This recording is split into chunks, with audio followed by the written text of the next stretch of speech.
প্রিয় দর্শক, কেমন আছেন সেই কথাটি বলবো না। নতুন একটা ভিডিওতে আমন্ত্রণ জানাচ্ছি। দেশের মানুষ যে ভালো নেই তা বুঝতে পারি।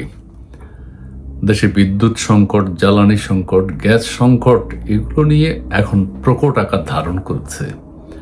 মানুষ এখন আজ থেকে 50 বছর আগে, 60 বছর আগে, 100 বছর আগে আমাদের যে অবস্থা ছিল সেখানে ফিরে যাচ্ছে। কুপি বাতি, হারিকেনের ফ্যাক্টরি করার চেষ্টা করা হচ্ছে। হারিকেন যেগুলো জাং ধরে গেছে সেগুলো মেরামত করার চেষ্টা করা হচ্ছে। চেরাগ, হেজাক লাইট এগুলোর ব্যবহার বেড়ে গেছে, বাড়তে বাধ্য করেছে, বাধ্য হচ্ছে মানুষ। কারণ 2024 সালের পর থেকে ইউনূস সরকার বিদ্যুৎ গ্যাস উত্তোলনের কোনো প্রকার প্রযুক্তি বা কোনো রকম ডেভেলপমেন্টের সিদ্ধান্ত গ্রহণ করেনি, সিদ্ধান্ত নেয়নি। যেগুলো শেখ হাসিনার আমলে ছিল সেগুলো সব বাতিল করেছে, যে কারণে আজকে এই দুরবস্থা। সামিটের বিদ্যুৎ প্রকল্পগুলো, এলএনজি টার্মিনালটা বন্ধ করে দিয়েছে। গ্যাস উত্তোলনের জন্য কোনো ব্যবস্থা নেয়নি সরকার। এখন সেগুলো সরকারও তড়িৎ পদ্ধতিতে কোনো ব্যবস্থা নেয়নি। এলএনজি গ্যাস উত্তোলন গত 2 বছরে কোনো উন্নয়ন নেই দেশে।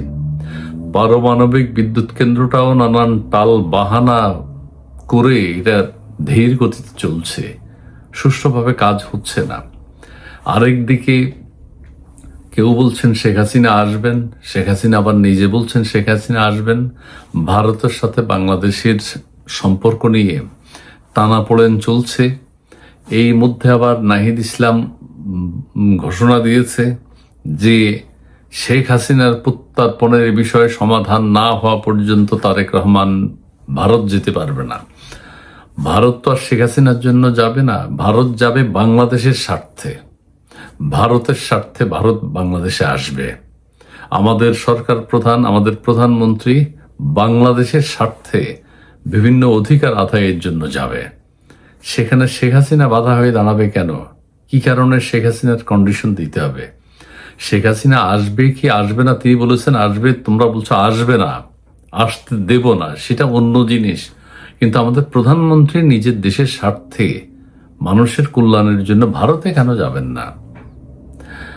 গ্যাস সরবরাহ নাই, গ্যাস সরবরাহ একদম সর্বনিম্ন। এখন লোডশেডিং এ ঢাকা সহ সারা বাংলাদেশ আক্রান্ত।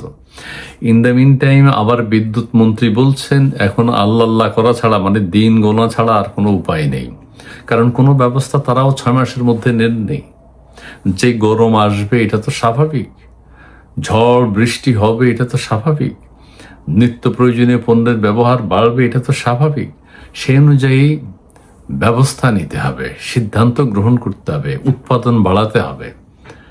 বিদ্যুতের উৎপাদন, গ্যাসের উৎপাদন, খাদ্যদ্রব্যের উৎপাদন দেশে যদি না থাকে সেগুলো বিদেশ থেকে কিভাবে স্বল্প মূল্যে সহজে আনা যায় সেটার ব্যবস্থা করতে হবে। জঙ্গিবাদের উত্থান হচ্ছে একদিকে, আমেরিকায় চাপ দিচ্ছে আরেকদিকে, রাশিয়া না চায়না চাপ দিচ্ছে আরেকদিকে, ভারতের সাথে কোন্দল। এই সব কিছু মিলিয়ে তো দেশের একটা হযবরল অবস্থা। কি হবে? বিদ্যুৎ মন্ত্রী কিভাবে বলেন গ্রামে লোডশেডিং নাই, গ্রামের তার লম্বা, ওই জন্য বিদ্যুৎ যেতে সময় লাগে? এটা কিভাবে বলে একজন সুস্থ মানুষ? একজন সুস্থ মানুষ কিভাবে বলে এখন আর দিন গণনা ছাড়া কোনো উপায় নেই? আশা দেখাতে হবে, আশার কথা বলতে হবে, সিদ্ধান্ত গ্রহণ করতে হবে, ওইভাবে একটা পরিকল্পনা গ্রহণ করতে হবে। কি হচ্ছে দেশে? দেশের মানুষ কোনো মানে একটা রাষ্ট্র ক্ষমতায় যারা যাবে তারা একটা গুছানো সিদ্ধান্ত নেবে। এদিক দিয়ে এনসিপির পোলাপানগুলোর কথাবার্তা শুনে মানুষের গা জ্বলে। সরকারকে স্থিতিশীল থাকতে দিচ্ছে না এনসিপির ছেলেরা, এনসিপির যে নেতারা আছে, নানানভাবে নানান কথা বলে সরকারকে হেয় করছে। প্রধানমন্ত্রীকে নিয়ে মানে আজে বাজে কথা বলে বেড়াচ্ছে। আরে ভাই, বিরোধী দল হিসাবে তোমরা পরামর্শ দাও। জামাতে ইসলাম ক্ষোভ প্রকাশ করছে। জামাতে ইসলাম যদি ক্ষমতায় যেত, এনসিপি যদি ক্ষমতায় যেত, বাংলাদেশ থাকতো না এতদিনে। 5 মাসের মধ্যে বাংলাদেশ বিক্রি হয়ে যেত। ডক্টর ইউনূস যদি আবার 18 মাস পরেও যদি থেকে যেত, বাংলাদেশের আরো ধ্বংস। যাই হোক, মন্দের ভালো একটা নির্বাচিত সরকার এসছে, এখন এই সরকারকে সহযোগিতা করতে হবে। সরকার প্রধান ভারতে যাবে, তোমাদের অসুবিধা কি? তোমরা কন্ডিশন দিচ্ছ কেন? ভারতকে তোমরা কি করতে পেরেছ? কিছুই তো করতে পারো না। দিল্লি না ঢাকা, এখন দিল্লির কাঁচামরিচ। এইভাবে তো এই সরকারকে তো তোমরা একটা সরকার নিয়ে এসছো তোমাদের নির্বাচনের মধ্য দিয়ে, এই সরকারকে তো সহযোগিতা করতে হবে।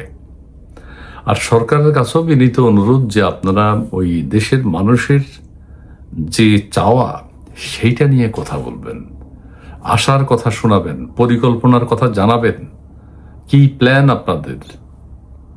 এইভাবে তো একটা দেশ চলতে পারে না, ছারখার হয়ে যাচ্ছে। নানান জায়গায় নানান কথা শুনতে হয়। ঠিক আছে, এদিকে আমাদের প্রেসিডেন্ট নির্বাচন, ঠিক আছে, আমাদের বিএনপির পক্ষ থেকে একজন প্রেসিডেন্ট হোক, এটা ভালো। অলি সাহেব দাঁড়িয়েছেন, আবার ওনার জন্য দুই পক্ষ মনোনয়নপত্র জমা দিয়েছে। অলি সাহেবেরও শখ একটু প্রেসিডেন্ট হওয়া। যাই হোক, সরকারের কাছে বিনীত অনুরোধ, এখন গ্যাস বাড়ান, বিদ্যুৎ সংকট রোধ করুন। কিভাবে মানুষ খেতে পাচ্ছে না, এলএনজি আনুন। এলএনজি আগে কাতার থেকে আসতো স্বল্প মূল্যে, এখন এলএনজি আনতে হবে আমেরিকা থেকে, বহুত দূর। আনার খরচ বেশি, ওখান থেকে কিনতে খরচ বেশি। সহজ শর্তে কাছাকাছি আমরা কাতার থেকে আনতাম, সেটা এখন আনা যাবে না। তো এটা তো ইউনূস সাহেব দেশকে ধ্বংস করে গেছে। আমাদের কোনো পণ্য দেশকে আন্তর্জাতিকভাবে একটা দুর্ভিক্ষের মধ্যে ফেলে দেওয়ার জন্য নানান দেশের উন্নত দেশগুলো ষড়যন্ত্র চলছে। চীন বাংলাদেশে এত কথা বলতে চায় কেন? বাংলাদেশকে বাংলাদেশের মতো মাথা উঁচু করে দাঁড়াতে হবে। শেখ হাসিনা সরকার যেটা করেছিলেন খুব ভালো। ভারতের সাথেও সুসম্পর্ক, চায়নার সাথেও সুসম্পর্ক, রাশিয়ার সাথেও সুসম্পর্ক। কি কারণে করেছে? যেহেতু বাংলাদেশের প্রতিবেশী দেশ বা কাছাকাছি দেশ এগুলো। আমেরিকা অনেক দূরে, আমেরিকাকে নাখোশ করে দিয়েছে ওই যে আমাদের সেন্ট মার্টিন টার্টিন না দিয়ে, তারা তার পতন ঘটিয়েছে। কিন্তু তারপরও পররাষ্ট্রনীতি, প্রতিবেশী বন্ধু দেশ যারা, তাদের সাথে সুসম্পর্ক রেখে শেখ হাসিনা সরকার 16-17 বছর চলেছে। এই সরকার কেন পাচ্ছে না? এই সরকার চীনের সাথেও কূটনীতি করতে হবে, সম্পর্ক রাখতে হবে, আবার ভারতের সাথেও সম্পর্ক রাখতে হবে, রাশিয়ার সাথেও সম্পর্ক রাখতে হবে। এটা তো ভেরি সিম্পল। সো এনসিপির কথা শুনলে সরকার টিকতে পারবে না, জামাতের কথা শুনলে, জামাতের হুঙ্কার শুনলে সরকার টিকতে পারবে না, ভারতের হুঙ্কার শুনলে সরকার টিকতে পারবে না, চায়নার হুঙ্কার শুনলে সরকার টিকতে পারবে না, মার্কিনীদের হুঙ্কার শুনলে সরকার টিকতে পারবে না। সবার সাথে, আর সবাই ওই যে আমরা গরিব মানুষ, আমাদের উপর দিয়ে সবাই ছড়িয়ে ঘুরাচ্ছে। সরকারেরও তেমন দোষ নেই। কত দেশের সাথে কি করবে? আমরা ছোট দেশ, গরিব দেশ, আমরা যুক্তরাষ্ট্রের সাথে কিভাবে, যুক্তরাষ্ট্র আমাদেরকে বিপদে ফেলে দিয়েছে, অবৈধ চুক্তি করে ইউনূস সরকার আমাদেরকে বিপদে ফেলে দিয়েছে। এইসব সমস্যা থেকে আমাদের উত্তরণের উপায় কি? দেশের মানুষকে এখন শান্ত থাকতে হবে, ধৈর্য ধরতে হবে, সরকারকে মাথা ঠান্ডা করে কথা বলতে হবে, যাতে জনগণ নাখোশ না হয়।